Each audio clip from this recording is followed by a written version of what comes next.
بسم اللہ الحمد للہ والصلاة والسلام علی رسول اللہ السلام علیکم ورحمۃ اللہ وبرکاتہ۔ اولیاء کاملین کون اور محبین اولیاء کون؟ افراط و تفریط سے ہٹ کر ایک سلسلہ وار تقریر، قسط نمبر 14۔ حضرت اللہ جل جلالہ نے اس دنیا کو پیدا فرمایا، بے شمار اور رنگا رنگ چیزوں سے اس کو سجایا، اسباب اور وسائل سے اس کو گھیر کے رکھا، یعنی اس کو دارالاسباب بنایا۔ لہذا کوئی بھی حادثہ یا واقعہ یہاں کسی نہ کسی ظاہری سبب کے تحت ہی عادتاً رونما ہوتا ہے۔ چنانچہ بغیر بادل اور گرج چمک کے بارش نہیں ہوتی ہے، بغیر کھائے پیے اور سانس لیے انسان اور جاندار زندہ نہیں رہ سکتے ہیں۔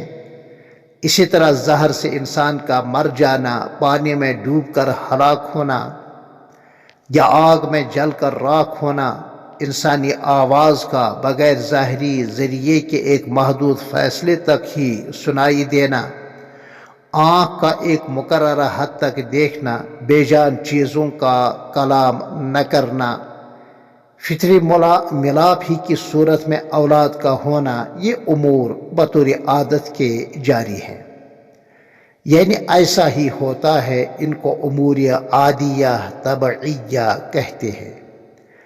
مگر ان امور کے ظاہر ہونے اور ان کے اثرات مرتب ہونے میں دست قدرت کار فرما ہوتا ہے، یعنی اسباب اور مسببات میں ذات باری ہی کی مشیت اور صفت تکوین ہی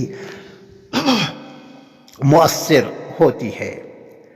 یہی سنت الہی اور عادت باری ہے۔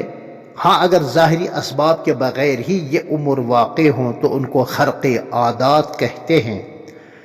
امور عادیہ کے ثبوت اور وقوع میں سننے والے یا دیکھنے والے کو نہ تو تعجب ہوتا ہے نہ وہ انکار کر سکتا ہے۔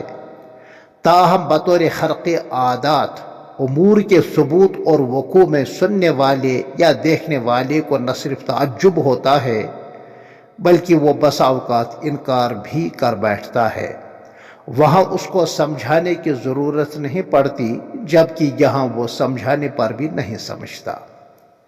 لہٰذا اس خرق عادات کے اقسام مجموعی طور پر کل 5 ہیں۔ نمبر 1 معجزہ، جو ہر نبی برحق کے ہاتھوں صادر ہوا ہو۔ نمبر 2 کرامت، جو نبی برحق کے کامل متبع امتی، صحابی یا کسی بھی ولی یا عالم ربانی سے ظاہر ہو۔ نمبر 3 معونت، جو کسی بھی مسلمان سے ظاہر ہو۔ نمبر 4 مکر و استدراج، جو کھلے عام فاسق و فاجر یا کسی کافر و مشرک کے ہاتھوں صادر ہو۔ اور نمبر 5 احانت، جو کسی بے دین یا ملحد سے اس کے منشا اور ارادے کے خلاف ظاہر ہو۔ مثلا مسیلمہ کذاب، جس نے حضرت نبی آخر الزمان صلی اللہ علیہ وسلم کے دور مبارک میں اپنی نبوت کا جھوٹا دعویٰ کیا تھا، اس شخص نے ایک کانے آدمی کی آنکھ پر دم تو کیا کیا کہ صحت مند آنکھ کی روشنی ہی ختم ہو گئی۔ العیاذ باللہ العظیم۔ خلاصہ بحث از بیان الفوائد، حضرت الاستاذ رحمت دامت برکاتہم العالیہ۔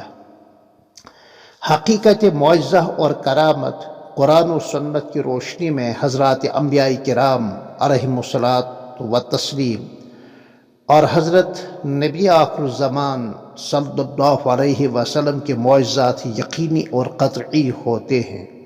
ان کا انکار کرنا کفر ہے۔ یہ معجزات مختلف قسم کے ہوتے تھے جن سے صاحب نبوت کی تائید و تقویت مقصود ہوتا تھا، جیسا کہ صاحب عقائد نصفیہ شیخ الاسلام علامہ عمر النصفی مفتی ثقلین، جن کی ولادت 461 ہجری میں ہوئی تھی اور جن کا انتقال 537 ہجری میں ہوا تھا، وہ لکھتے ہیں وَأَيَّدَهُمْ بِالْمُعْجِزَاتِ النَّاقِضَاتِ لِلْعَادَاتِ، صفحہ 134۔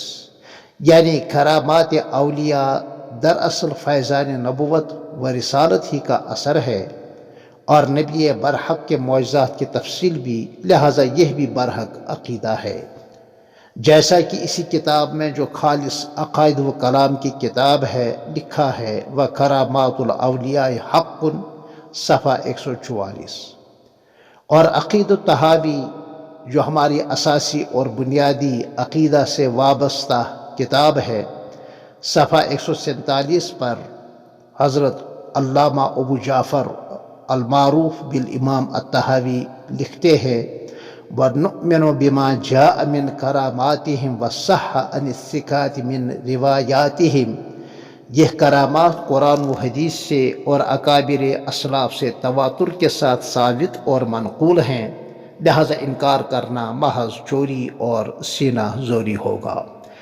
یاد رہے کہ معجزات اور کرامات کا اظہار اور ظہور خالص مشیت خداوندی پر منحصر ہیں، اور ان کے پیچھے محض اللہ ہی کی قدرت کار فرما ہوتی ہے۔